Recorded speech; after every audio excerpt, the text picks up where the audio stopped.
Esta conferencia se titula ¿Dónde reinaban los mamíferos? Porque vamos a hablar de las criaturas que están más arriba en el registro fósil y deseamos descubrir de dónde venían y si eran diferentes a las que vemos hoy.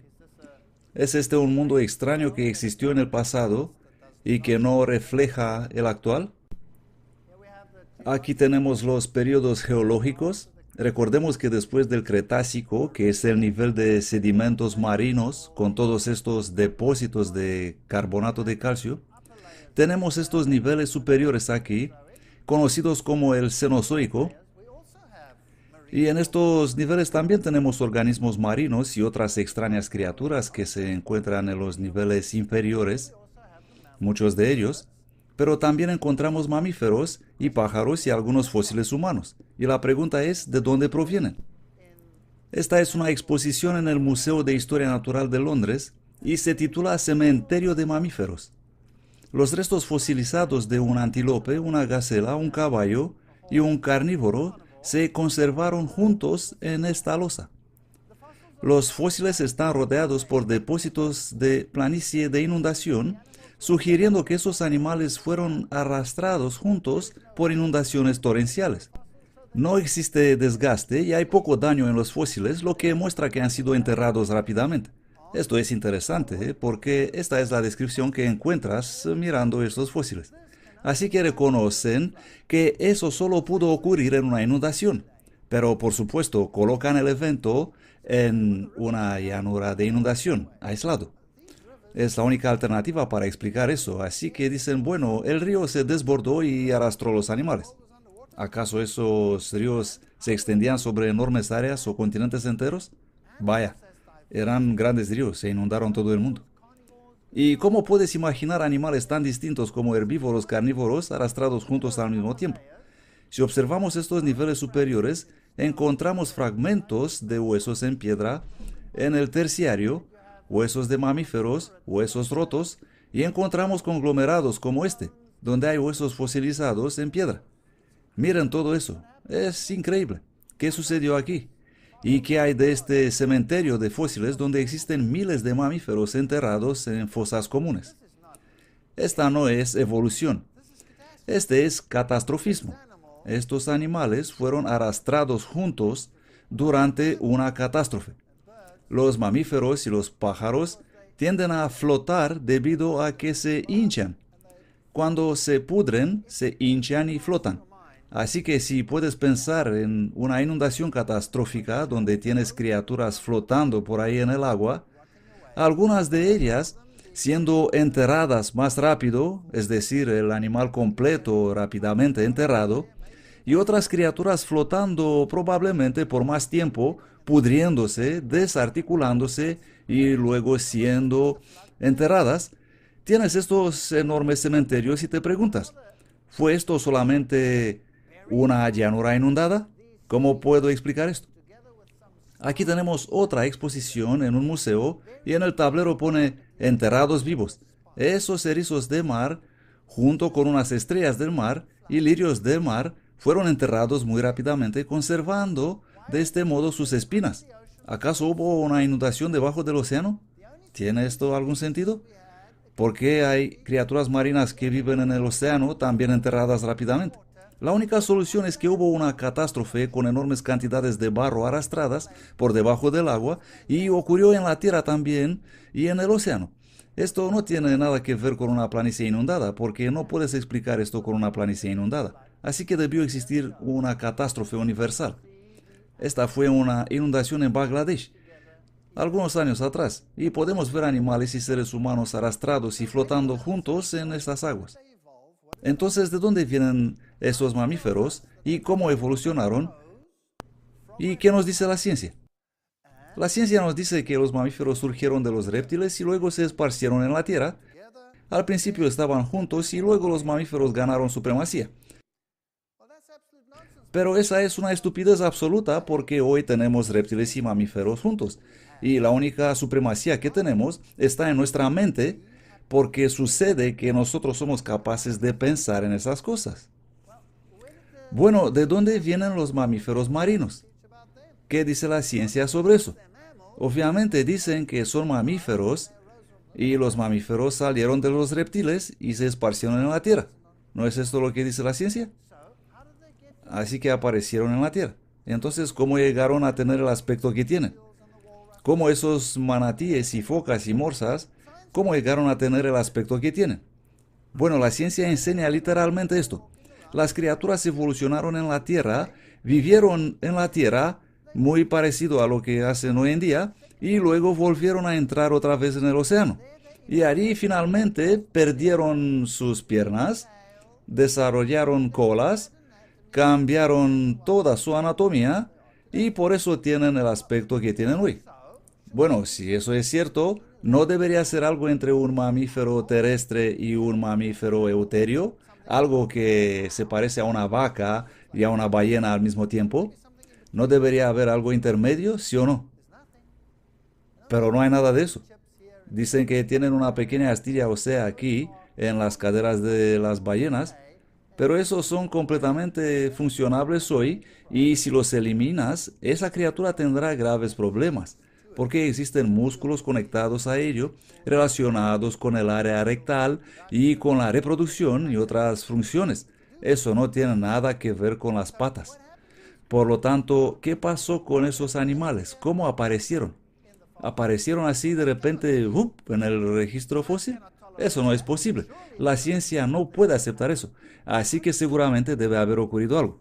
¿Cómo llegaron a existir estas criaturas? Saben que no existen aquí solo problemas anatómicos, sino que existen enormes problemas fisiológicos. Todos los parámetros de la sangre, todo tiene que cambiar a fin de poder estar bajo el agua a largos periodos de tiempo, etcétera, etcétera.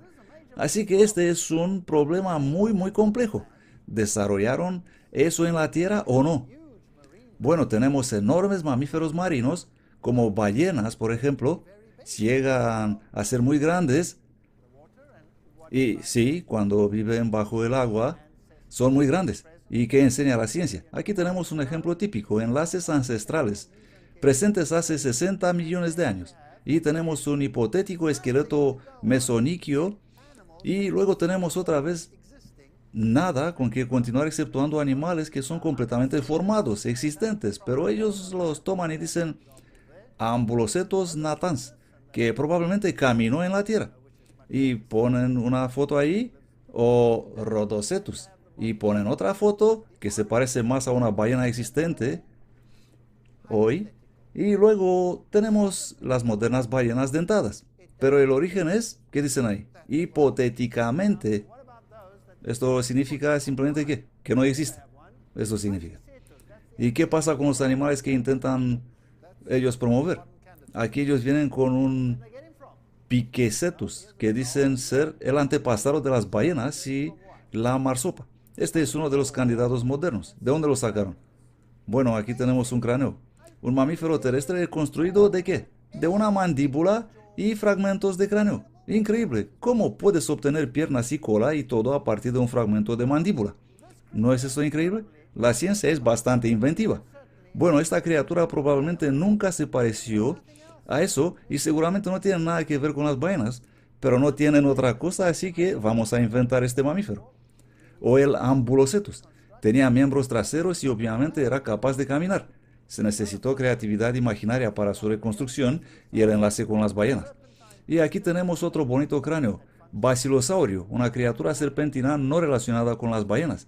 Tenía miembros funcionales traseros demasiado pequeños para caminar, probablemente usados para arrastrarse y para reproducción. Así que usan algunas criaturas que existieron en el pasado y que no podemos encontrar hoy, pero que no tienen ningún enlace con las ballenas. Esas son simplemente suposiciones. La ciencia tiene un grave problema. Aquí tenemos algunos osos nadando, y en el libro El origen de las especies, Darwin especula que las ballenas evolucionaron de los osos que nadan. Sí, porque no tenía otra cosa. No existe otra. Y la ciencia nos va a decir que tenemos evolución también en el orificio respiratorio de las ballenas. Pero eso es solo variación. Simplemente variación. No tiene nada que ver con la evolución. Tenemos personas hoy que son muy distintas y los animales también de la misma especie son muy distintas. Por lo tanto, no existe absolutamente nada. Cuando aparecen, aparecen así como los vemos hoy.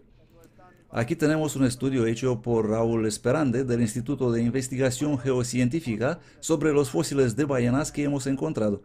Y este es el grupo, las ballenas, las que filtran todo el material, y luego otras, ballenas dentadas,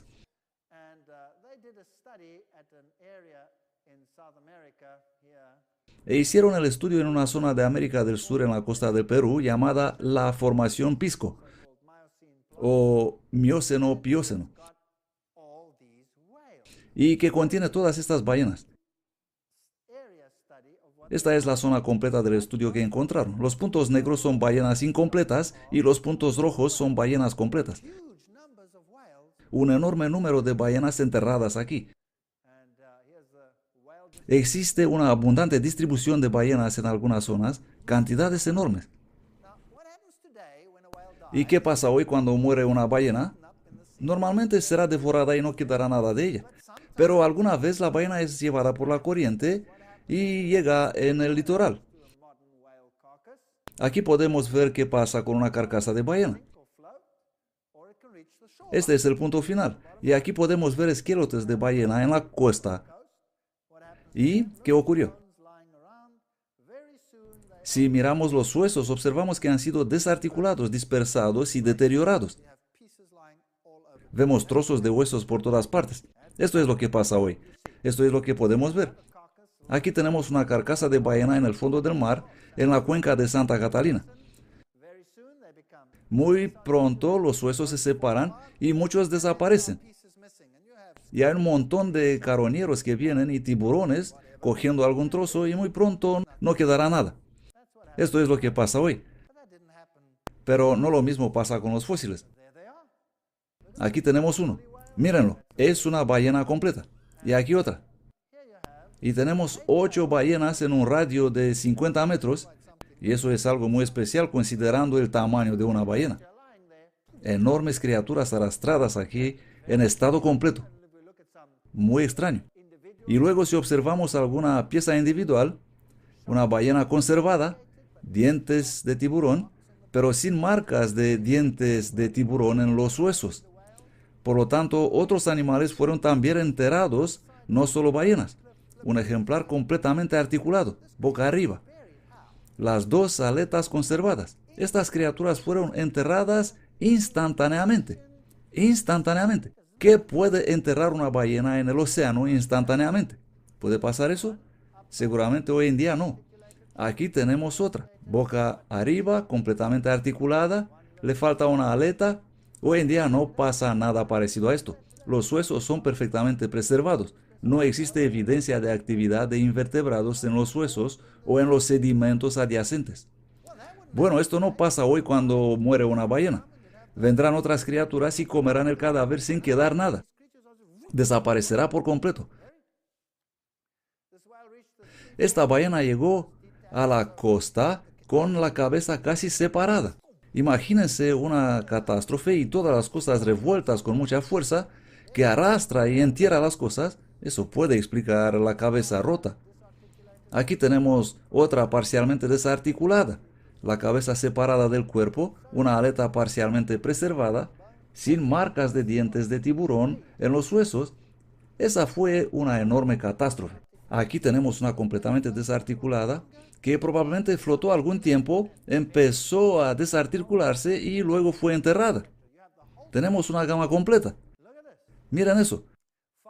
Fueron encontrados 5 ejemplares con sus filas de placas intactas. Aquí están, en esos fósiles, completamente intactas. ¿En qué consiste eso? Esas placas son constituidas de un material parecido a nuestras uñas o el pelo, llamado queratina, que no puede durar mucho tiempo después de la muerte del animal. Entra en putrefacción muy pronto. Las placas de las ballenas conservadas indican que el animal debió haber sido enterrado rápidamente. Por lo tanto, aquí tenemos estas criaturas marinas y hemos encontrado ballenas enterradas en posición vertical. Si hubo una sedimentación progresiva, significa que esa fue una ballena muy paciente esperando tranquila para ser enterrada. Eso no tiene ningún sentido. Y no solo eso. Encontramos capas de restos de peces en varios horizontes en sedimentos de diatomeas, todo tipo de otros organismos enterrados juntos. Esta fue una catástrofe. No existe otra explicación. Conclusión: el gran número de individuos con mandíbulas y vértebras articuladas indican que la mayor parte de las ballenas llegaron al fondo del mar y fueron enterradas antes de ser desarticuladas, incluso antes de que los predadores pudieron dañar los animales flotando. Eso también sugiere la deposición rápida de sedimentos cubriendo las carcasas y explicando la conservación de los huesos. Esa es la única solución posible. Por lo tanto, los mamíferos marinos aparecen de repente en el registro fósil completamente formados y enterrados, cosa que no sucede hoy en día. Este es catastrofismo. No existe otra explicación. Así que vamos a pensar en eso. Vamos a reflexionar a este conjunto de pensamientos. Imaginemos que tenemos un enorme diluvio catastrófico en el cual muchas criaturas son enterradas, como las que flotan en los niveles superiores, por ejemplo. Y luego, después del diluvio, las aguas cubren la tierra y tenemos estos millones de criaturas flotando en las aguas, restos de peces en algunas áreas, enormes restos de bosques flotando en las aguas, y todo esto tiene que ser cubierto de nuevo. ¿Qué pasará con todo eso? Los que son enterrados antes son enterrados intactos, y los que empiezan a podrirse y deteriorarse, cuando son enterrados en trozos desarticulados. Y podemos encontrar capas enteras de rocas conteniendo ese material, restos de peces, huesos, etc. Esto es exactamente lo que encontramos hoy, según hemos visto hasta ahora. Este es un fósil interesante. Es el Parotia persica, el árbol de hierro. Esta es una hoja actual y esta es una fosilizada. Y eso se encuentra en los niveles superiores, por ejemplo en Europa, donde este árbol no crece hoy porque hace demasiado frío para él ahí. E imaginemos el agua saliendo de las profundidades, explotando hacia la superficie, ¿y qué temperatura tendrá? El agua termal o el agua subterránea hoy es muy caliente, las fuentes termales como las llamamos hoy. Así que este agua pudo haber sido generalmente caliente y los océanos pudieron haber tenido una temperatura alta, mucha humedad, muy parecido con lo que existe hoy aquí en su área. Un ambiente bonito, caliente, húmedo, después del diluvio. Aquí tenemos mamíferos. Este es un murciélago. Cuando encontramos un murciélago en el registro fósil es completo. Es un murciélago completo. No es nada entre un murciélago y otra cosa. No existe un proceso de desarrollo, sino que es un murciélago completamente formado. La única diferencia es que los del pasado eran mucho más grandes que los que viven hoy. Así que podemos imaginar un mundo muy húmedo restableciéndose después del diluvio. Esta es una zona de Escocia, que es un país muy frío, donde encontramos este exuberante crecimiento de plantas debido a la corriente del Golfo que pasa por ahí, y por lo tanto estas plantas son enormes debido al calor traído. Y aquí vemos una zona típica tropical, donde encontramos enormes plantas y temperaturas cálidas, lluvia y mucha lluvia y crecimiento abundante. Hay mucho alimento y típicamente la era terciaria en los libros de textos es presentada de esa manera. Muy verde, muy caliente y con todas estas criaturas caminando por ahí, aparentemente tan distinto de lo que vemos hoy. ¿Por qué? Porque eran tan enormes.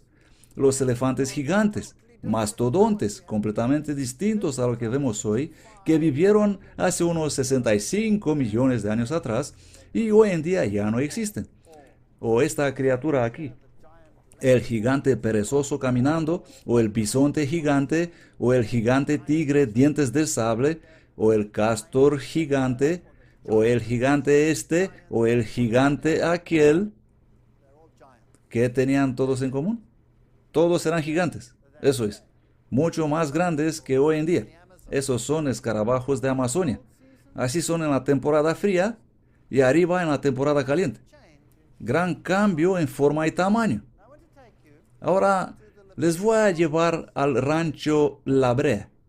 ¿Alguien ha estado ahí alguna vez? Bien, algunos veo que han estado. Yo también estuve ahí con mi cámara, observando el alquitrán, esperando que pasara algo. Y la gente venía y miraba y me preguntaba, ¿Qué hay ahí? No había nada, así que pensaban, bueno, este tío está probablemente chiflado. Pero, ¿qué esperaba yo? Bueno, lo he pillado. ¿La pueden ver? Es una burbuja.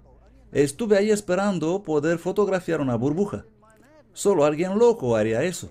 Pero yo tengo método en mi locura.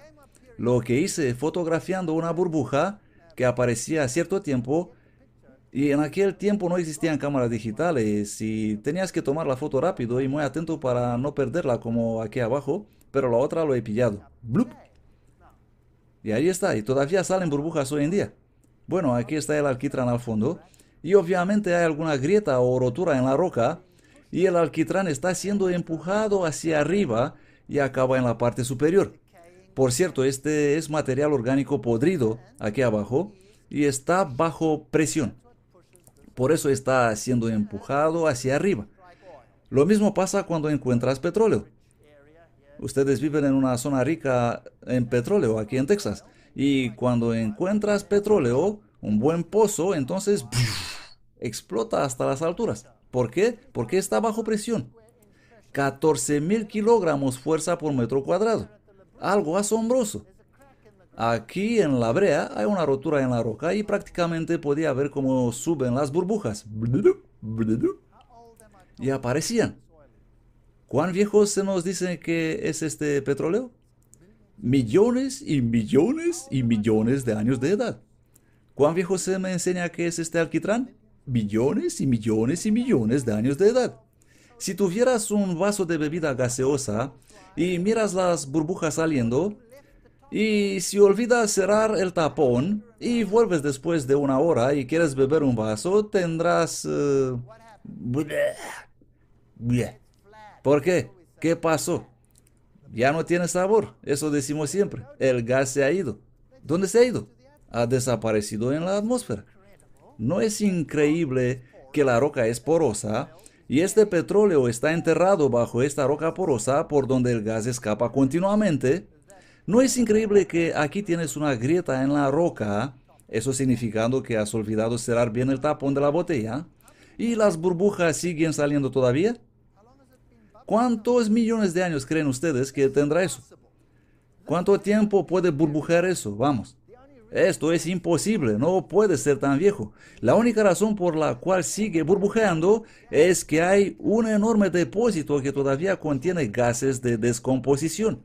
Por lo tanto, se trata de una corta cronología y no de millones de años. El hecho de que cuando encuentras petróleo, este sale disparado, significa que el tapón está bastante bien cerrado. Pero la roca es porosa y ese gas está escapando continuamente y si todavía tiene esa enorme presión, eso nos demuestra que no puede ser muy viejo. Pero no es esto a lo que voy. El alquitrán y el petróleo son el resultado de una catástrofe. Las aguas cubrieron la tierra, luego los continentes fueron levantados y todo fluyó hacia abajo y fue enterrado nuevamente. También tenemos estas enormes cantidades de algas que fueron enterradas y masas de material orgánico enterrados bajo esas capas, con todos estos huesos quebrantados en ellos. Y ese es el petróleo y el alquitrán que encontramos hoy. Es exactamente eso. Material orgánico enterrado repentinamente. Y el alquitrán y el petróleo están ahí debido a un fenómeno postcatastrófico. Y vienen estas criaturas pensando que es un charco o algo parecido y entran. Y debido a que es alquitrán, brea, ya no pueden salir de ahí, ya que en el intento de salir se hunden cada vez más hasta desaparecer al fondo. Y cuando se dan cuenta que no pueden salir, esos animales empiezan a gritar aterrorizados, atrayendo ¿qué? Los predadores. Así que los carnívoros aparecen, atacan al animal y quedan ellos mismos atrapados en el alquitrán. Entonces, en el alquitrán encontramos una extraña asamblea. Tenemos más carnívoros que herbívoros. Esto no es normal. No es normal. Es decir, no es un fenómeno natural.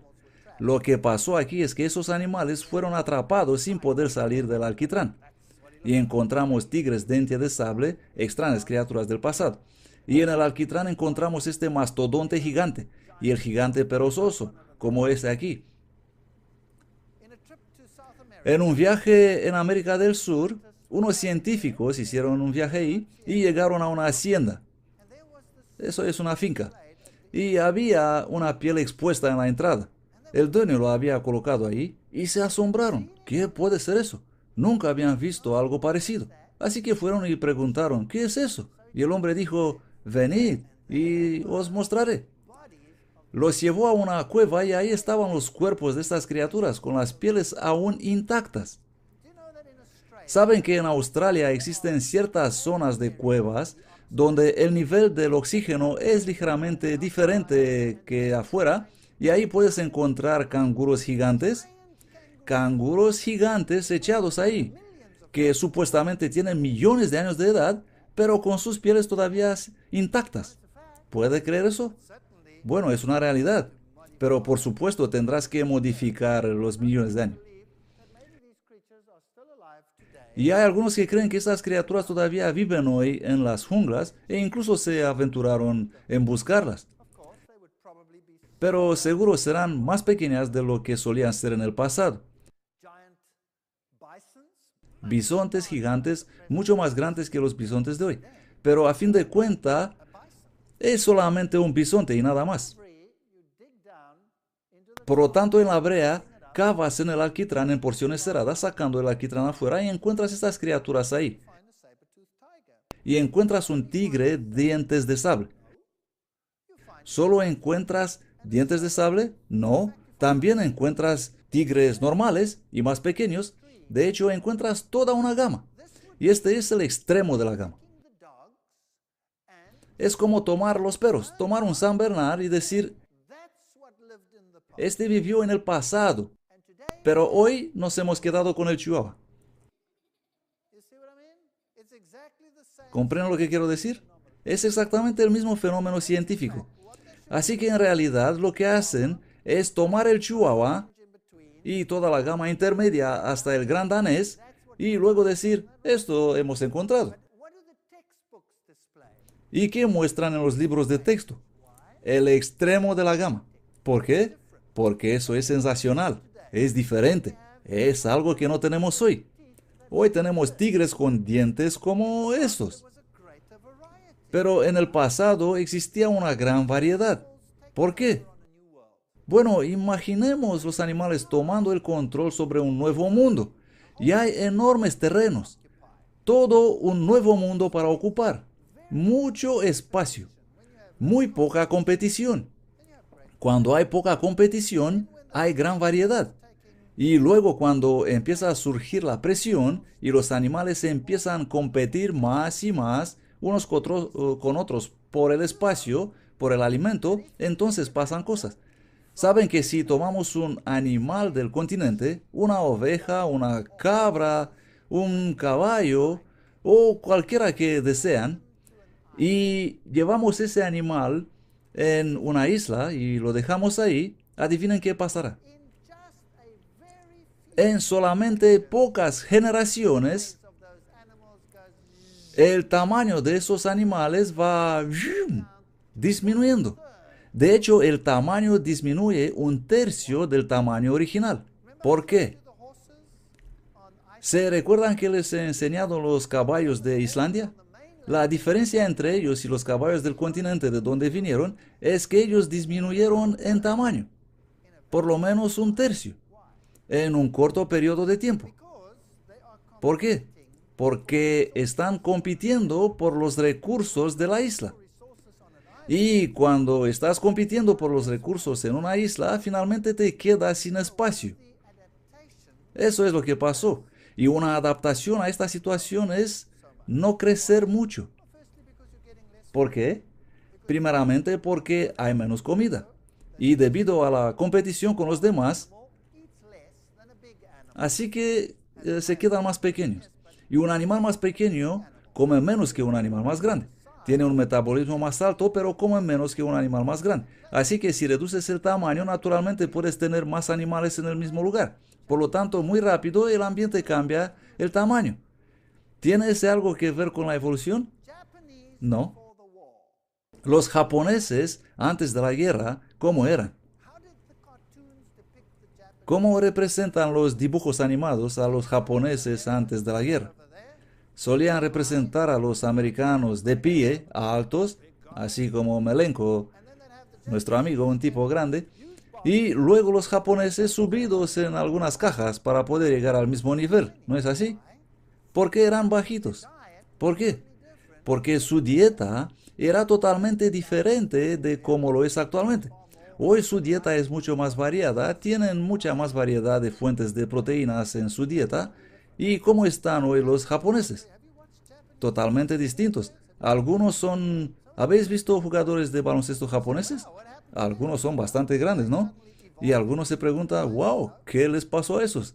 ¿Acaso han evolucionado de repente como supergigantes? No, su estilo de vida ha cambiado. Por lo tanto, el tamaño, el estilo de vida, estas cosas van juntos. Solo porque algo es grande no lo hace diferente. Así pues, que era un mastodonte, era un elefante grande, que era un bisonte gigante, era un bisonte grande, que era un lobo gigante, y era un lobo grande. Nada más. No hay nada de evolución en eso. Aquí tenemos un lobo gigante. Le llamaron el lobo temible. ¿Un animal distinto? No. Es exactamente igual a un lobo actual. La única diferencia siendo que era más grande. ¿Tenemos por lo tanto inventar algo maravilloso y diferente? No. Obviamente ambiente era más cálido, mejor adaptado para un crecimiento rápido y todas demás características, y por eso los vemos así. Y luego ocurrió algo. Llegó una edad de hielo.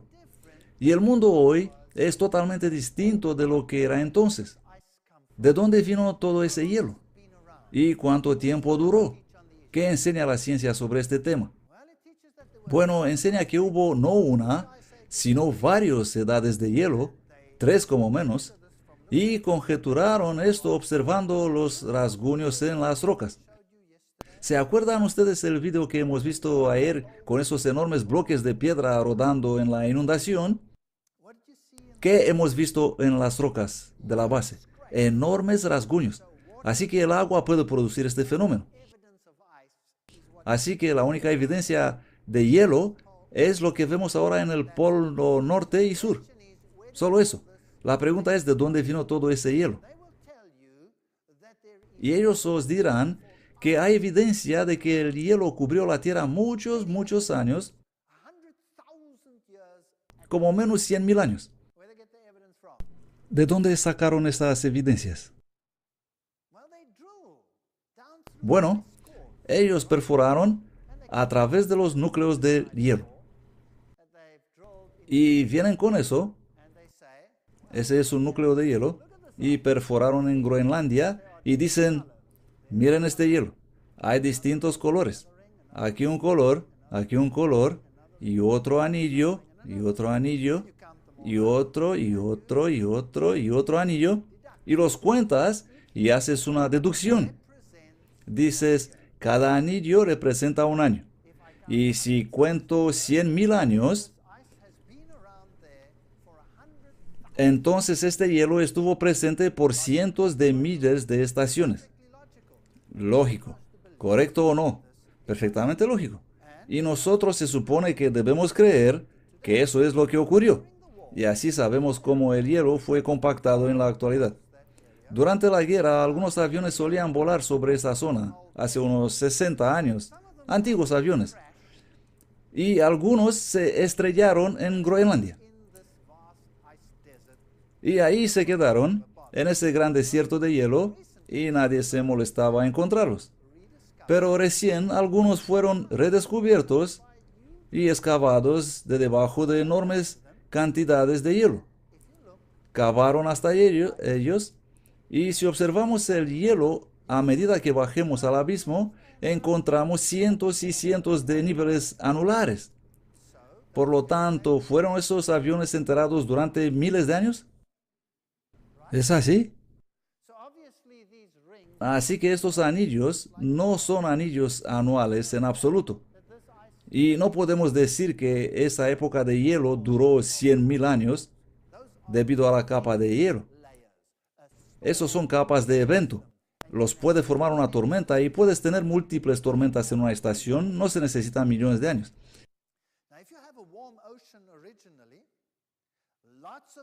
Si originalmente existió un océano cálido, mucha evaporación y luego ocurrió algo que provocó un repentino enfriamiento, ¿qué ocurrió? ¿Y cómo ocurrió?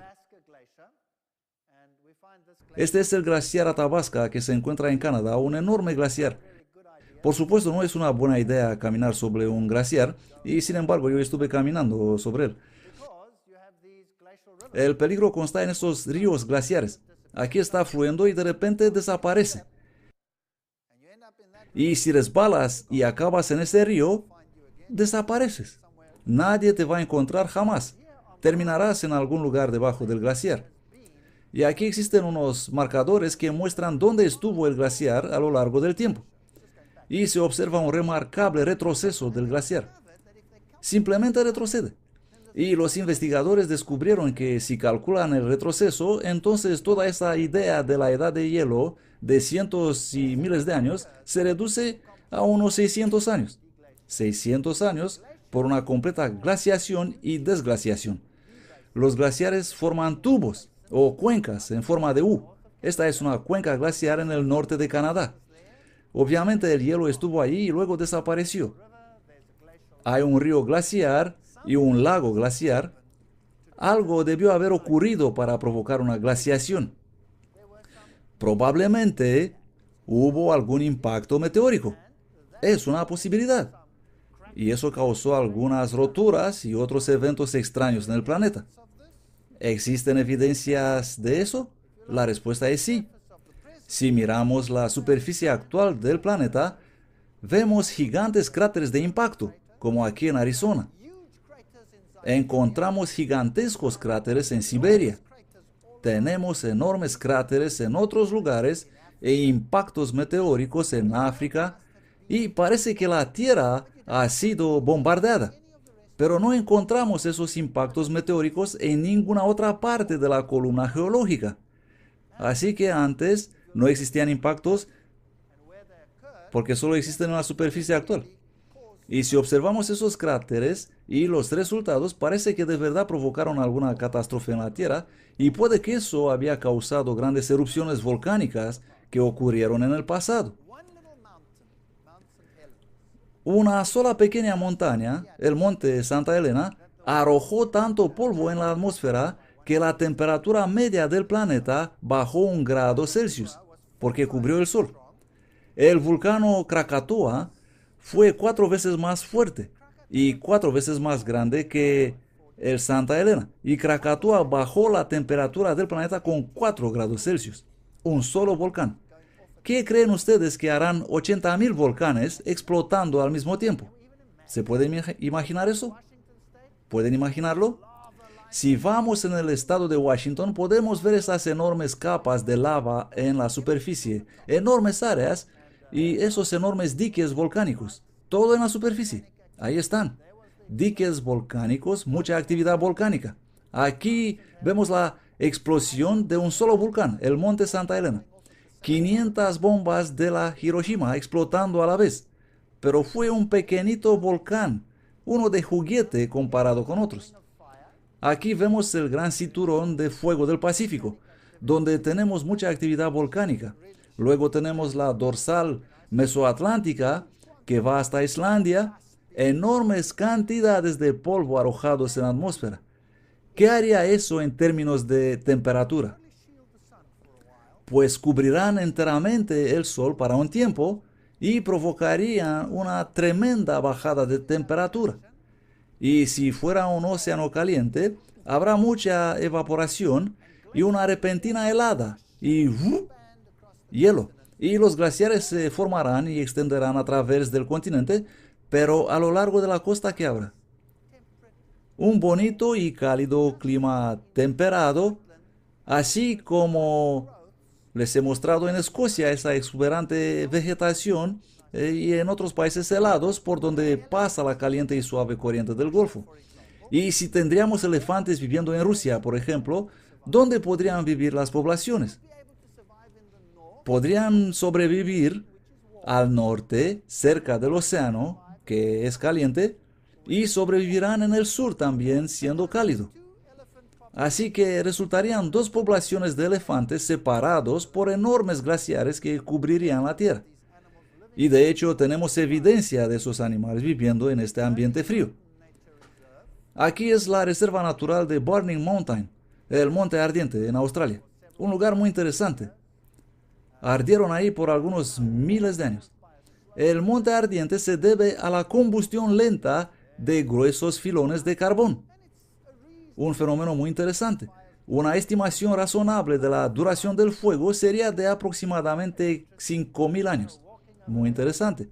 Si das un paseo por ahí, podrás ver las evidencias de todo ese calor y volcanismo y derrumbamiento en las zonas donde el material subterráneo ardió.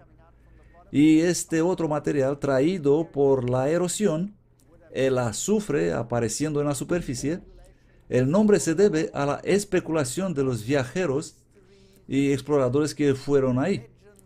Existen misteriosas leyendas sobre el monte ardiente y lo que dijeron los pioneros, y existen estas evidencias de que algo está ardiendo bajo la tierra. Y por supuesto los canguros aman eso.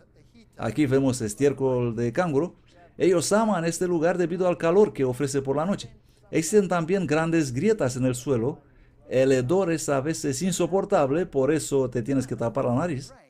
Y los mamuts reinaron en aquella época. Así que tenemos estas criaturas en esta zona donde ocurrió ese gran volcanismo, donde empezó a formarse mucho hielo y las poblaciones fueron separadas.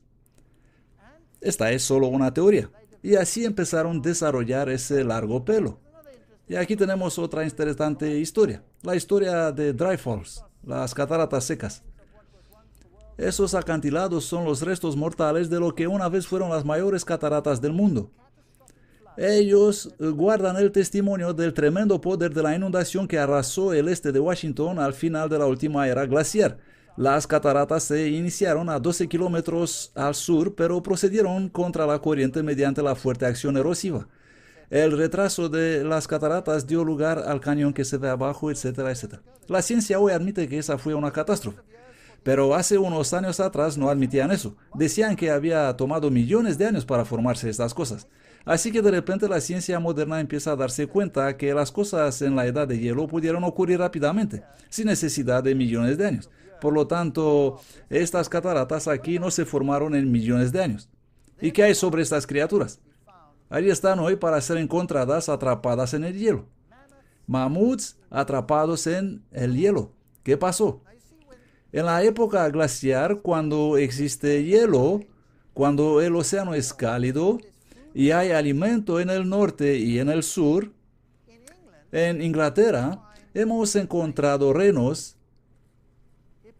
hipopótamos, crocodiles, enterrados en la misma zona. Pero eso es muy extraño. Por eso lo llamamos colección de fósiles discrepante. Criaturas que no crecen juntas, pero están enterradas juntas. Y si imaginas este periodo frío atrayendo a esos animales hacia el lejano sur, a los adaptados al frío como el reno, y a lo largo de la costa todavía clima cálido, entonces puedes encontrarlos a todos ahí. Eso parece tener sentido. Cuando sacas a esas criaturas del hielo, las encuentras bastante intactas. Y los puedes sacar y su carne es todavía comestible, como esa criatura de ahí, totalmente comestible. Por lo tanto, ¿cuándo vivieron? Si la carne es todavía comestible, ¿cuán antiguos son? ¿Millones de años? ¿Cuánto tiempo puedes guardar la carne en tu congeladora? Dicen que después de un año deberías tirarla. Bueno, los perros pueden comer esa carne todavía. Así que, ¿hace cuánto tiempo existieron esos mamíferos? ¿Cuándo vivieron esos mastodontes? Hablaremos sobre eso en la siguiente sesión. Fin, primera parte. Segunda parte.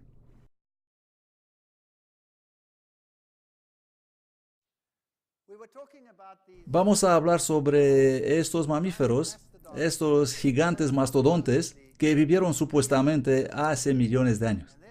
Y ahí están atrapados en el hielo en el norte de Siberia.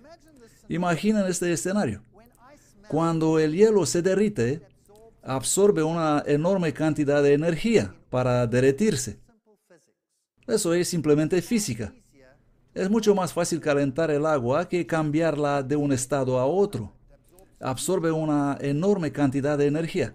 Así que vemos que el hielo retrocedió muy rápidamente, vemos esto en el glaciar, y mientras este hielo se derrite, absorbe enormes cantidades de energía. Y el hielo derretido es agua fresca. Y este enorme descongelamiento pudo haberse apresurado cuesta abajo y terminar en el océano, y siendo agua dulce, ¿dónde estaría? Flotando en la superficie del océano, porque el agua del mar es más densa que el agua dulce. Así que al principio no se mezclaría, una gran parte del agua dulce permaneciendo en la superficie, y por la noche se pondría muy fría. ¿Y qué pasará con ese agua? Se congelaría. Y de este modo, durante la fase del derrite, de repente hubo una gran helada y todo se congeló.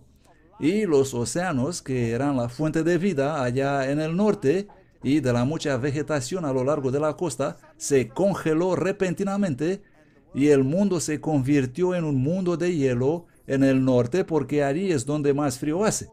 Y los animales caminaban y fueron enterrados y terminaron en el hielo. Y la ciencia nos dice que estas criaturas vivieron ahí entre 60 y 40 millones de años. Pero luego tuvieron un problema, porque ellos todos pusieron la evolución del hombre en alrededor de 3 millones de años, 3,5 millones de años. Y el hombre moderno existiendo unos 1,5 millones de años. Y desafortunadamente para ellos, se encontraron puntas de lanza en los mastodontes. Oh, tenemos problemas. ¿Qué hacemos ahora? Bueno, puedes retroceder el hombre hasta 60 millones de años atrás. ¿O tienes que hacer qué? Traer los mastodontes adelante 60 o 40 millones de años. ¿Cuál de estas dos opciones creen ustedes que eligieron? Obviamente trajeron a los mastodontes adelante. ¿Por qué? Porque obviamente nosotros somos la más importante cosa del planeta, ¿correcto? Nosotros tenemos que ser los últimos aparecidos. Y si nosotros hemos aparecido los últimos, todo lo demás debe haber aparecido antes de nosotros para encajar la teoría de la evolución. ¿Comprenden? ¿Cómo están jugando con 60 millones de años y tirarlos a la papelera? Así de simple. Si la evidencia los obliga, no tienen otra elección que el fraude. Especialmente cuando encuentran cuevas con dibujos en Francia, donde hay un mastodonte, lo que demuestra que el hombre existía al mismo tiempo con el mastodonte. Así que estas criaturas todas acabaron en el hielo. Existe un montón de teorías sobre cómo se congelaron estos animales. Por cierto, no hay solo mastodontes, sino todo tipo de animales enterrados en el hielo. Entierro rápido, incluso animales de clima cálido, enterrados en el hielo. Eso es muy extraño. Algunas teorías dicen que cayeron del cielo grandes bolas de nieve y los enterraron en una especie de nitrógeno líquido que facilitó la congelación, pero si nos quedamos con los pies en la tierra, podemos encontrar teorías mucho más lógicas sobre cómo ocurrió el entierro de esas criaturas en el hielo. Y definitivamente el hombre y esas criaturas han sido contemporáneos. Y repito, eso dejó la teoría de los científicos en seco. Así que vamos a echar un vistazo al amanecer del hombre. Una cosa es segura, no tenemos tantos fósiles humanos según esperaríamos. ¿Por qué? Bueno, pensemos en eso. El ser humano es una criatura muy sociable y tiende a reunirse en sociedades. ¿No es así? Hoy vivimos en ciudades. ¿Dónde se encuentra la mayor población del mundo? En las ciudades. Así es como encontraríamos la mayor parte de la humanidad, en ciudades. Ahora, Dios, según la Biblia, destruyó al hombre de la faz de la tierra y destruyó toda la creación también del mundo existente entonces. Y si eso es cierto, entonces la razón dada es que los destruyó a causa del pecado. Eso es lo que dice la Biblia. Así que obviamente el blanco principal fue el hombre pecador. El resto está allí como prueba porque los animales estaban por todas partes, pero el hombre estaba relativamente localizado, exceptuando aquellos que, al igual que hoy, les gusta vivir aislados, pero esos serían pocos. ¿Dónde encontramos la mayor evidencia del diluvio hoy en día? Eso sería interesante porque seguramente la mayor evidencia del diluvio se encontraría ahí donde el pecado, entre comillas, sería mayor. ¿Tendría eso sentido? ¿Y dónde encontramos la mayor evidencia del diluvio hoy? Desafortunadamente no se encuentra en la tierra. Lo encontramos debajo del océano. Si vas al Océano Pacífico, por ejemplo, existen cañones debajo del océano 4 veces mayores que el Gran Cañón.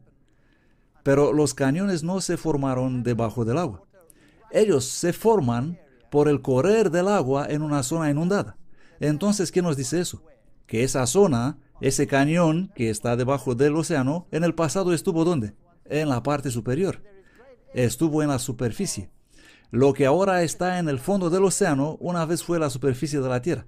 Y hay mucha evidencia de actividad ahí al fondo que nos dice que hubo una enorme inundación catastrófica que ocurrió en la Tierra. Bueno, eso es lógico. Por lo tanto, será posible que las grandes ciudades con millares de fósiles humanos están probablemente enterrados en los sedimentos bajo el océano. Esta es una posibilidad. Bien, ahora vamos a las leyendas. ¿Dónde dicen las leyendas que se encuentra el mundo antediluviano? ¿Habéis oído alguna vez de la leyenda del Atlantis? ¿Dónde dicen que se encuentra eso? Debajo del océano. Bueno, si no nos gusta eso, ¿qué enseña el ocultismo? El ocultismo, un tema muy interesante. El mundo oculto y su conocimiento secreto. ¿Qué enseñan ellos? ¿Dónde estaban los pueblos antiguos? ¿Y dónde están ellos actualmente? Enterrados debajo del mar. Esta es una enseñanza ocultista.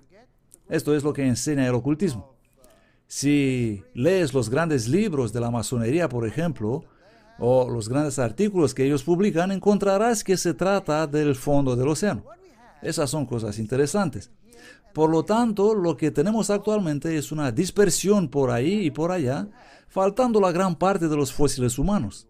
Animales encontramos por todas partes porque ellos estaban por todas partes, exceptuando probablemente las áreas donde vivían los hombres, al igual que hoy en día no encontramos elefantes y leones y renos corriendo por las calles de Nueva York cada día, ¿no?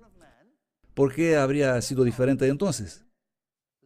Aquí tenemos el amanecer del hombre, y se nos dice que el ser humano, los antepasados del ser humano, vivieron en los árboles y luego bajaron de los árboles porque el clima había cambiado o por otra razón y hemos empezado a caminar por la hierba y esas criaturas andaban por ahí entre la hierba adaptándose al nuevo ambiente y no podían mirar por encima de la hierba porque eran muy bajitos, así como andaban ellos encorvados, así que se pusieron rectos por la curiosidad para ver lo que hay arriba y finalmente empezaron a andar erguidos.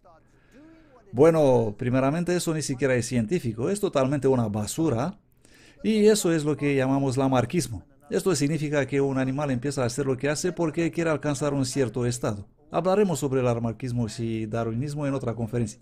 Eso no es nada científico, pero eso es lo que la ciencia dice que pasó. Y que el hombre moderno tiene este aspecto y que hubo alguna transición del estado de caminar a 4 patas hasta la posición erguida. Y al mundo le gusta constantemente escuchar de dónde venimos. Así que tenemos artículos de la revista Times, el comienzo del hombre, y muestran un supuesto hombre aquí. Y podemos observar otra vez los rasguños y la sangre. ¿Por qué? Porque es revelada su natura primitiva, su sangriento y diabólico pasado. Eso es lo que quieren sacar en evidencia. Y aquí tenemos otro artículo en la revista Times, el comienzo del hombre hace 2000,5 millones de años. Y por si tendremos una nueva generación en un par de años, sacarán otro artículo sobre cómo comenzó el hombre y empezarán otra vez con las mismas estupideces. Así que a cada generación se le recuerda nuestros orígenes, muy primitivos, muy sanguinarios, muy salvajes. Generalmente los científicos se ponen furiosos cuando les dices que evolucionaron de los monos. ¿Por qué la ciencia no enseña eso? Es necesario comprender la teoría así como es. No venimos de los monos. La ciencia enseña que los monos y el hombre son los productos finitos de un proceso evolutivo y sus antepasados están en alguna parte en un nivel inferior. Así que el antepasado real es probablemente este de aquí. Los escandentios, las musarañas arborícolas o tupaya. Y observen los ojos en las extremidades de la cabeza. Y este animalito evolucionó hasta que los ojos se le trasladaron en la parte delantera. Y si tienes los ojos en la parte delantera, entonces puedes triangular y esto supuestamente te da una ventaja selectiva en calcular la distancia y saltar de rama en rama. Por supuesto, la musaraña arborícola nunca falla un salto. Así que dónde está la ventaja selectiva nadie sabe exactamente, pero esta es la teoría de cómo aumentó el cerebro y claro, eran arborícolas ya que vivían en los árboles. Y el clima cambió y los árboles comenzaron a desaparecer y ellos empezaron a bajar de los árboles. Y cuando vivían ahí arriba en los árboles, ellos estaban perfectamente felices con sus bananas y con sus hojas y con las cosas que comían, la vegetación. Pero cuando bajaron en el campo, la dieta original de plantas no se encontraba muy fácil y un día cogieron un garrote y le dieron una buena paliza a un animal hasta matarlo a palos y comenzaron a comérselo. Esta es la teoría, si ustedes desean creer eso. Así que el hombre y los monos son el producto final de un proceso evolutivo. Este gráfico viene de los libros de textos que enseñan que aquí en esta zona no hay nada. La única evidencia que tenemos está arriba y en todas las criaturas enterradas con ellos en el pasado. Por lo tanto, todos los fósiles que tenemos, es muy importante que comprendamos eso. Todos los fósiles que existen se produjeron junto con el hombre al mismo tiempo. ¿Comprenden eso? En ninguna parte se encuentran niveles de uno y luego de otro y luego de otro y de otro. Eso está basado en inferencia u otros razonamientos, pero no es evidencia de los fósiles. Es igual como darte los huesos de todos los perros y decirte clasifícalos. Así encontramos todos estos huesos, incluyendo huesos de hombres, en los mismos niveles y decimos, bien, científicos, sacarlos y ponerlos según han evolucionado. Pero todos estaban ahí al mismo tiempo. Así que los australopitecos y los fósiles de los así llamados homínidos y el hombre moderno, todos existieron al mismo tiempo. Así que tenemos lo que llamamos una secuencia morfológica, no una secuencia paleontológica. No es como pasó en las rocas, sino que es como pensamos nosotros que pasó, observando todos los huesos que tenemos. ¿Comprenden? Una diferencia muy importante. Si miramos estos monos y este hombre, ellos vivieron al mismo tiempo. Pero de algún modo los científicos esperaban que uno conservara las características algo más primitivas que el otro. Y aquí de nuevo todo pasó ahí abajo y todo existió al mismo tiempo. Nuestros familiares vivientes. Esos son nuestros parientes. Pero nuestros antepasados no sabemos cómo eran. No tenemos ninguna idea. Antepasados primates. Luego tenemos hocico más corto, hocico más largo, exactamente como dije antes. Si tiene hocico corto, lo ponemos aquí. Y si tiene hocico largo, lo ponemos en otra parte. Así los organizan. Así que, si miramos este animal, ¿qué diremos? Comparado con nosotros. ¿Es primitivo o avanzado? Es primitivo. ¿Por qué? Porque nosotros tenemos caras planas. ¿Os habéis mirado en el espejo? Tenemos esta nariz aquí y si miramos el espejo vemos que tenemos cara plana. Pero este tiene un bonito hocico largo, así que no es tan avanzado. Este otro es algo intermedio. Y este otro es un científico, ya, en su plenitud. ¿Lo ven? Que tiene la cara plana. Así que este debe ser más o menos cercano a nosotros. Y este, bueno, avanzado. Así que este debe ser más o menos cercano a nosotros. Y este otro es familiar nuestro, probablemente más cercano. Y la ciencia nos dirá que si comparamos nuestros genes con los chimpancés, bueno, nosotros tenemos 98% de los genes en común con los chimpancés, por lo que debemos estar muy relacionados, ¿no es así? ¿Es este su cuento? Por supuesto. Solo 2% de diferencia. Esas son genes estructurales. ¿Saben cuán enorme es una diferencia de 2%? Es enorme, una diferencia enorme. Porque la forma en que nos desarrollamos no es necesariamente representada por los genes, sino por la expresión de los genes, la forma en que se expresan. Y eso se determina mediante los genes controladores y no por los genes estructurales en absoluto. Así que puedes tener genes muy similares resultando en estructuras totalmente diferentes. Y por cierto, tenemos casi el mismo número de genes en común con el ratón. ¿Y sabían que tenemos 76% de los genes en común con un plátano? ¿Quiere eso decir que hemos evolucionado de una banana? ¿Es así?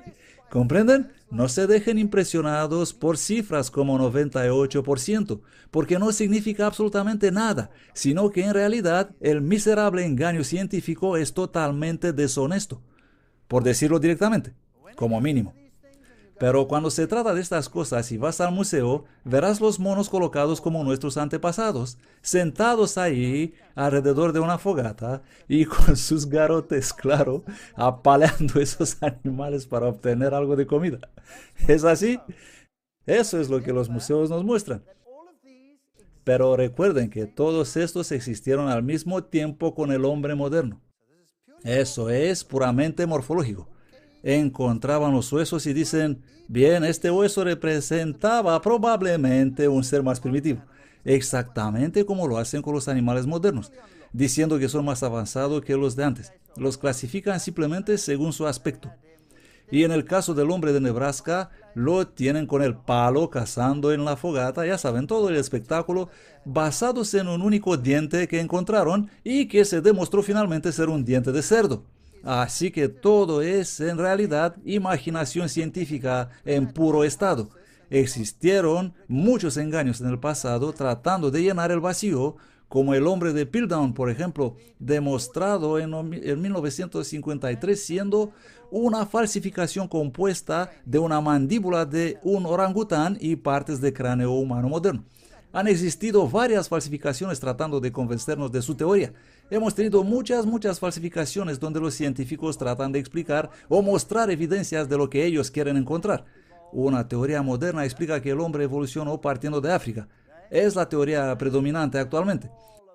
Y tenemos todos estos modernos homínidos como Homo erectus, Homo neanderthalicus, Homo sapiens y algún otro Homo antepasado por aquí, saliendo de este grupo que son todos monos. Y vienen con Pithecanthropus y Australopithecus, pero todos son monos. Y estos de arriba son todos humanos. Y los encontramos juntos. La teoría de la salida de África, así es como muestran la expansión a partir de aquí del Cuerno de África, y el Homo sapiens existió hace solo 100.000 años, así dicen.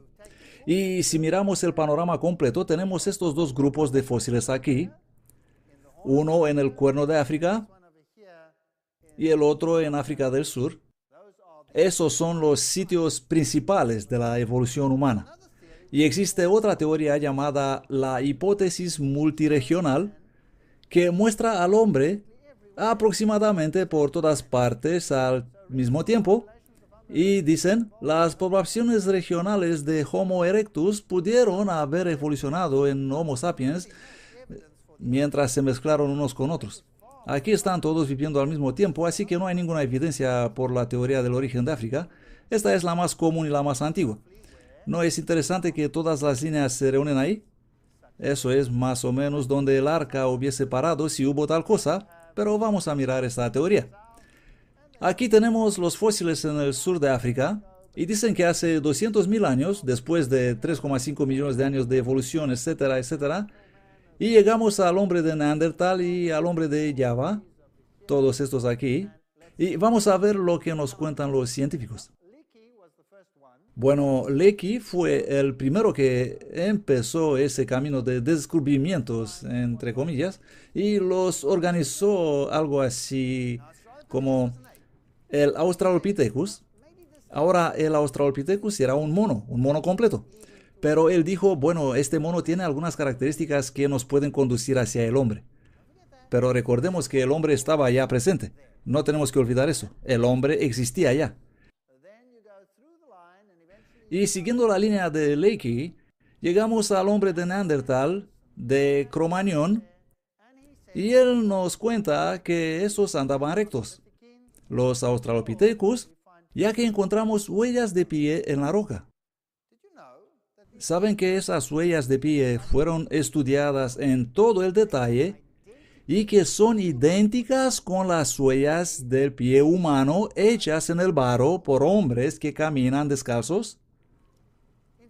De hecho, si miramos el pie de Australopithecus, que tengo aquí abajo, observamos que el dedo del pie está desplazado. Saben que en realidad ellos falsificaron para hacer algunas de esas huellas, mostrar el dedo desplazado cuando no lo estaba. No existe ninguna evidencia que esas criaturas existieron y andaban rectas, salvo estas huellas de pie que son idénticas con las huellas humanas y no con las huellas de mono en absoluto. Todos los fósiles encontrados se parecen con estas. Son 100% monos o 100% hombres. No existe nada intermedio. Aquí tenemos un típico cráneo de Australopithecus. Y existen 3 variedades de Australopithecus. Australopithecus afarensis, Australopithecus robustus y Australopithecus africanus, que básicamente significa un mono de África, un mono de Australia y un mono robusto. El mono robusto tiene una cresta en la parte superior de la cabeza, pero los otros no la tienen. Y eso los coloca en categorías distintas. ¿Sabían que el gorila macho tiene cresta, pero la hembra no la tiene? ¿Acaso son 2 especies, el macho y la hembra? Claro que no. Por lo tanto, eran todos simplemente monos. Y si observamos la forma en que el cráneo es unido con el cuerpo, ¿han descubierto ellos alguna vez algo que puede mostrar la complejidad del esqueleto? No, nunca. Solo tienen trozos como este. Este es el famoso cráneo 1470, reconstruido de varios trozos colocados juntos, y aún así le faltan piezas, pero nunca hay un esqueleto completo para estudiarlo. Así que es imposible decir si andaban erguidos o en 4 patas. Lo único que puedes saber con exactitud es que esos son trozos de cráneo de mono 100% y el resto es pura conjetura. Este es Johansson, el que encontró la famosa Lucy, y declaró que ella es definitivamente la principal candidata. Lucy era bajita, y hay científicos hoy que la describen como siendo nada más que un chimpancé pigmeo. Porque Lucy es 100% un mono. Pero ¿cómo presentan ellos a Lucy en los museos? Este es el Museo de Historia Natural de Londres. Observamos otra vez las huellas de pie y a Lucy andando ahí con su bebé. Y dicen, ¿está Lucy más relacionada con el hombre que cualquier otro Australopithecus? Y recuerden que este es un simple mono. Y continúan diciendo, esta cuestión permanece. ¿Qué es lo que ponen ahí en el museo? Los grandes paleontólogos del mundo reconocen que esta cuestión permanece, ¿cómo? Sin respuesta. En parte porque cada Australopithecus tiene características únicas que podían vincularlo con el ser humano. Por supuesto que fueron contemporáneos con el ser humano. Los seres humanos estaban ya allí, así que esta no es ninguna evidencia de evolución. Eran simplemente monos. ¿Andaban ellos erguidos? No tenemos ninguna evidencia en absoluto. Oh, no, pero los muestran recogiendo ramas y haciendo cosas, y todos los demás ¿a partir de qué? De este esqueleto parcial. Esto es lo que tienen. La cabeza es 100% de mono. La relación entre el brazo y la pierna dicen que está a medio camino entre el ser humano y un mono. ¿Comprenden? Los monos tienen una relación entre la pierna y el brazo de aproximadamente 1 por 1. Esto significa que la pierna es tan larga como el brazo. Y los humanos tienen una relación entre la pierna y el brazo de 1 por 0,75. Así que el brazo es solo 3/4 partes de la longitud de la pierna. Esta es la relación media. Y Johansson resolvió el problema diciendo, aquí tenemos una relación de 1 por 0,87. Esto es como un medio camino entre mono y humano. ¿En serio? Pero hay partes que faltan aquí, y piezas que faltan aquí, y huesos que faltan aquí, y piezas que faltan aquí, y faltan por todas partes. ¿Cómo puedes calcular eso? ¿Cómo haces para calcular eso? Pero él dice que esta no es la única evidencia, así que vamos. Por cierto, Johansson tiene problemas. Tiene graves problemas, especialmente conmigo, porque ven mi brazo, es muy largo. Así que seguramente soy algún intermedio homínido. Algunas personas tienen los brazos largos, pero pueden servir para tener los problemas alejados. Johansson también dice que esta parte de la cadera nos muestra que Lucy caminaba erguida. Desafortunadamente no con esta, porque con esta precisamente andaba como un mono.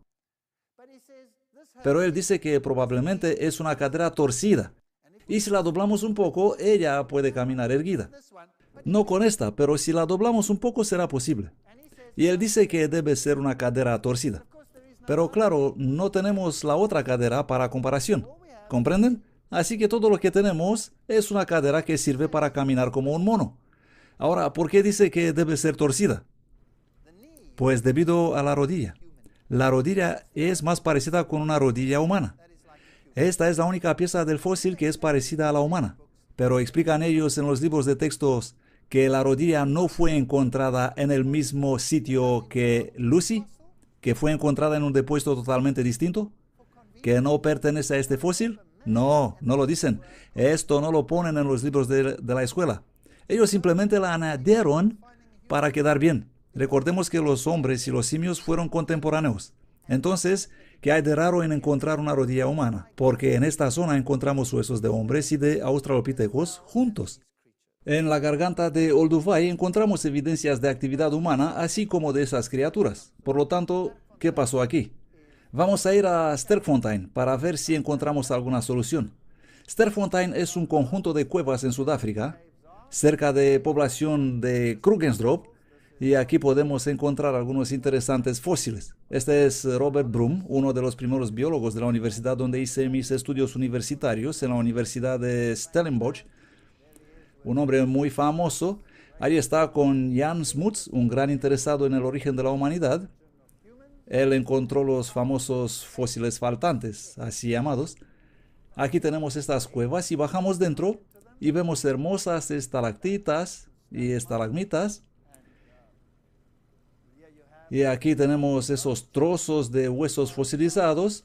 Este señor era nuestro guía profesional y él debía explicar todas estas cosas sobre qué ocurrió ahí en el pasado y cómo ocurrió toda esa evolución. Y tomé a este hombre a solas y le dije, perdóname, hice una grabación con él, pero hablaba en afrikaans. Le pregunté, oye, ¿tú crees que vienes de todo eso que dices? Y él dijo, no, ni hablar, yo no. Qué fuerte, ¿no? Y ahí mi amigo está apuntando algunos huesos. Y si desean saber cómo es mi esposa, ahí está ella también. La veo una vez al año en esta foto. Y aquí tenemos algunos huesos.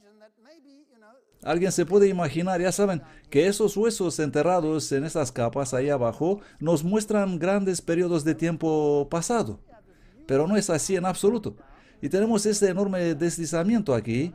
Vamos a ver lo que nos dicen. Los depósitos de las cuevas de Sudáfrica contienen huesos de animales recogidos por muchos diferentes agentes. Algunos huesos fueron, ¿qué dicen? Arrastrados desde la superficie. Otros caen quebrantados por los leopardos que se alimentan de sus presas que suben a los árboles. Las hienas traen huesos a sus pequeñas crías en las guaridas de las cuevas. Y los puercoespín acumulan los huesos que roen, etcétera, etcétera. Por lo tanto, todos esos fósiles fueron traídos dentro. No pertenecen a las capas, sino que la mayoría de ellos fueron arrastrados por el agua hacia adentro. Y aquí tenemos todos esos fósiles que fueron encontrados en estas cuevas. Vamos a entrar en el museo y aquí vemos el famoso cráneo del niño de Taung, encontrado en Sudáfrica en 1924. Pero este es un Australopithecus, un mono. Y cada vez que encuentran un trozo de Australopithecus, revista Times clama a diestra y a siniestra y National Geographic se pone loco. ¿Por qué tanto zumbido cuando el Australopithecus es solo un mono? Como encuentran un pequeño trozo de dedo, enseguida provocan mucha excitación. Aquí está, con una edad de 2,6 millones de años, la señora Pless. Esta es ella, se parece con un filósofo, ¿no? Y aquí encontraron a Littlefoot, el piecito, en julio de 1997.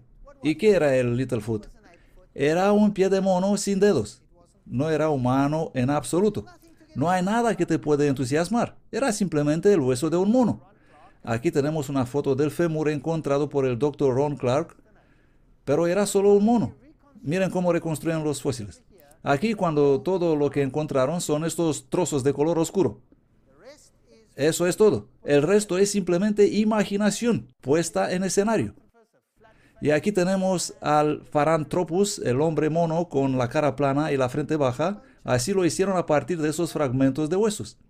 Y caderas de hombres mono encontradas en las cuevas de Sterkfontein.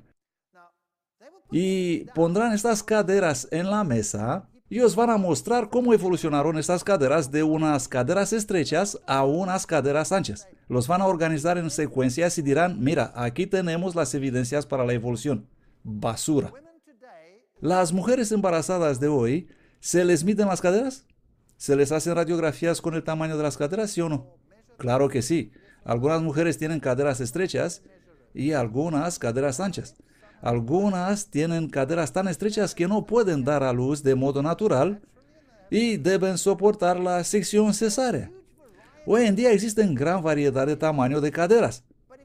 Pero si tomaría todas las caderas de las mujeres y las pondré alineadas de estrecho a ancho, eso no tendría nada que ver con la evolución. Eso es variedad. Y el hecho que encontramos caderas fosilizadas no significa otra cosa. Aquí tenemos al hombre de Neandertal. Así es como ellos lo imaginan. Y aquí tenemos un cementerio de Neandertal. Y dicen, los restos de un niño Neandertal encontrado enterrado en Chichan, en Uzbekistán. El cuerpo fue colocado en una tumba poco profunda y pares de cuerno de cabras fueron colocadas alrededor de él. E hicieron una fogata junto a la tumba.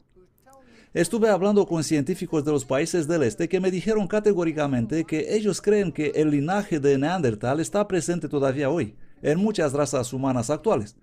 Porque, claro, no es más que un ser humano. Aquí tenemos un cráneo de Neandertal de una tumba. Lo enterraron con flores, porque eran humanos. Pero se nos dice que tenían aspecto de idiotas. Aquí están. Y estas extrañas características. Ahora, este tipo especial de fósil pertenece en realidad a un anciano con enfermedades óseas. Y además de eso, probablemente en el pasado la gente llegaba a ser más vieja que hoy en día. Tal vez pasaba eso. Probablemente vivían en otro estilo de vida. ¿Qué pasa cuando envejecemos? ¿Mantenemos nuestras características juveniles o cambiamos? ¿Comprenden? Por ejemplo, este hueso crece y obtendremos una frente más grande y los ancianos, los cráneos viejos, son totalmente distintos de los cráneos jóvenes. Así que esta variación es simplemente variación de la edad y no tiene nada que ver con la evolución. No es posible que de unos pocos fragmentos óseos van a reconstruir algo así, de un ancianito que tenía raquitismo. Aquí pusieron un hombre de Neandertal vestido de traje en un museo de Alemania. Y luego tenemos un aborigen. Y saben, esta es una de las más tristes historias de la humanidad. ¿Sabían que en los años 1940, ahora me voy a citar a mí mismo, yo nací en aquella época. En 1940 podrías obtener una licencia del Alto Comisionado Británico en Australia, hablo de los años 1940, para cazar a aborígenes? ¿Sabían eso? ¿Por qué motivos? ¿En base de qué? En la base de que ellos eran organismos evolutivos inferiores. El darwinismo los condenó a muerte. Hoy en día los podemos ver así cuando tienen sus rituales. Algunos de ellos todavía viven de este modo. Otros tienen este aspecto solo durante los rituales. Y durante la semana se vestirán de traje e irán y darán clases en las universidades donde actúan como profesores, como maestros. Es así que es una rápida evolución, ¿no es así? Hoy en día deberíamos estar avergonzados por lo que hicimos en el pasado. Si nos daríamos cuenta que las diferencias que existen es simplemente variedad. ¿Qué pasaría hoy si alguien verá a una señora paseando con su chihuahua y se acercará a su chihuahua y... Este es un antiguo organismo evolutivo inferior? ¿Qué pasaría? Un frenético escándalo internacional imposible de imaginar. Porque esta es una pequeña criatura doméstica altamente avanzada. Eso es lo que dirían. Oh, ¿qué pasaría si hicieras lo mismo con un San Bernardo, diciendo que está caducado desde el punto de vista evolucionario? Porque es distinto a otros, cuando en realidad cada uno de ellos solo demuestra la variedad dentro de la reserva genética. Eso no tiene nada que ver con la evolución en absoluto. Así que probablemente las razas que tenemos hoy hacen la misma cosa. Voy a presentar una conferencia completa sobre este asunto. La tengo preparada, no van a esperar mucho. Pero es bueno saber que la supuesta evolución cobró su precio. Hemos encontrado unos fósiles humanos muy interesantes. Estos son los hombres de Grauwald y Taulund. Fueron encontrados en depósitos de alquitrán. Y algunos de estos fósiles son muy grandes, gigantes, más de 2,5 metros de altura. Parece que las cosas eran muy distintas en el pasado. Algunos fueron enterrados con joyas de oro y obviamente algunos de ellos fueron sacrificados a distintas deidades. Y si echamos un vistazo a los fósiles de indios de Norteamérica, de sus tumbas, por ejemplo, aquí incluso las revistas que quieren promover la evolución dicen, desafían nuestro modelo de sociedades de cazadores-recolectores por tener tan complicados tejidos de ropa que demuestran que tenían alguna forma de tecnología desconocida a nosotros. ¿Qué hay de los secretos del hombre de hielo? Bueno, apareció, ahí estaba, y el mundo científico se volvió loco. Nuevas evidencias, nuevas no sé qué. Y luego, de repente, ¡yup!, nada. ¿Por qué? Porque era tan increíblemente ordinario e incluso tenía intactas las marcas de las operaciones. Así que desapareció rápidamente de la escena. Tenemos, por ejemplo, fósiles de momias sin ninguna pizca de evidencia de que algo habrá cambiado.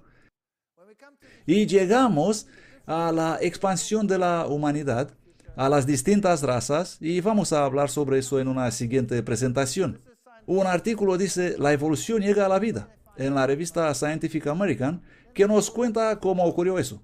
Encontraron un fragmento de hueso. Luego moldearon todo el fósil a partir de ese trozo de hueso y nombraron esta operación ciencia forense. Y usaron la mejor técnica moderna. Luego le hicieron un cuerpo de carne, le pusieron piel, le añadieron pelo y lo miras y puedes ver que tiene cara de idiota, ¿correcto? ¿Por qué? Pero ¿por qué en el mundo siempre los hacen con aspecto de idiota? Se supone que debía ser alguna especie antigua que nosotros, previa al hombre moderno. Ahora, la ciencia forense es una ciencia perfecta y exacta, pero cuando tienes un cráneo completamente entero y puedes reconstruir a partir de un modelo completo, no tienes un diente y reconstruyes la cabeza entera basado en un diente y luego dices, así se veía esa hermosa mujer, ¿correcto? ¿Tiene eso algún sentido? No. Tenían un trozo de hueso e hicieron un hombre completo como este sabiendo que tenía pelo largo mirando al fragmento del hueso. Claro que no. Pero esta es la noción primitiva. Esto somos dirigidos a creer. ¿En base a qué? En base a nada. Basados en absolutamente nada. Y estas son las fotos que se nos muestran. Así que estos dos serían Adán y Eva. Así eran. Bueno, eso es interesante. Esta era Eva, dice la ciencia. Génesis 1:27. Y creó Dios al hombre a su imagen de Dios lo creó. Varón y hembra los creó. A veces pregunto a los jóvenes, ya ven, yo soy un viejo tío, y les digo, ya saben, ayudadme vosotros. ¿Cuáles son las más guay mujeres del mundo hoy? Ellos dicen, oh, Mariah Carey, Beyoncé y Avril Lavigne. Y yo digo, ok, y aquí las tenemos. Las he puesto en la pantalla para ustedes. A cada una, bueno, y ellas representan distintas razas también. Y debo admitir que sí, tienen aspecto de mujeres muy hermosas. Mujeres hermosísimas. Y Génesis 1:27 dice, y creó Dios al hombre a su a imagen de Dios lo creó. Varón y hembra los creó. Una historia fascinante. De verdad, muy interesante. ¿Tenía Eva este aspecto de mono? ¿O estas chicas reflejan un poco algo de cómo habrá sido el aspecto de Eva? ¿Qué dicen ustedes? En realidad, la elección es de ustedes. ¿Tenemos un noble origen? ¿O venimos de este pozo de cieno, transformándonos hasta llegar a ser hombres modernos? Estas son las dos alternativas que tenemos. O somos hijos del Altísimo e hijas del Altísimo, o Eva se parecía a un mono. Pues os quiero decir que si esa fuera Eva, yo estaría todavía corriendo y no habría ninguna prosperidad y ninguna posteridad tampoco. No existiría descendencia porque yo nunca me acercaría a esa Eva. Eso es seguro. Así que si eso es correcto, y Dios creó al hombre a su propia imagen, a su imagen lo creó, entonces imagínense un mundo que era perfecto y un mundo que estaba cubierto de las más hermosas vegetaciones donde vivían estos hermosos animales. Esto levanta un montón de preguntas. ¿Por qué no está igual hoy?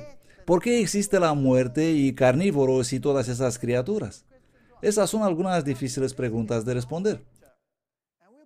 Pero los vamos a analizar en una presentación completa y vamos a tratar estos asuntos y debemos ser capaces, en base a los hechos, decidir si existe alguna evidencia de que Eva tenía aspecto de mono o no existe evidencia de eso. Ustedes decidirán.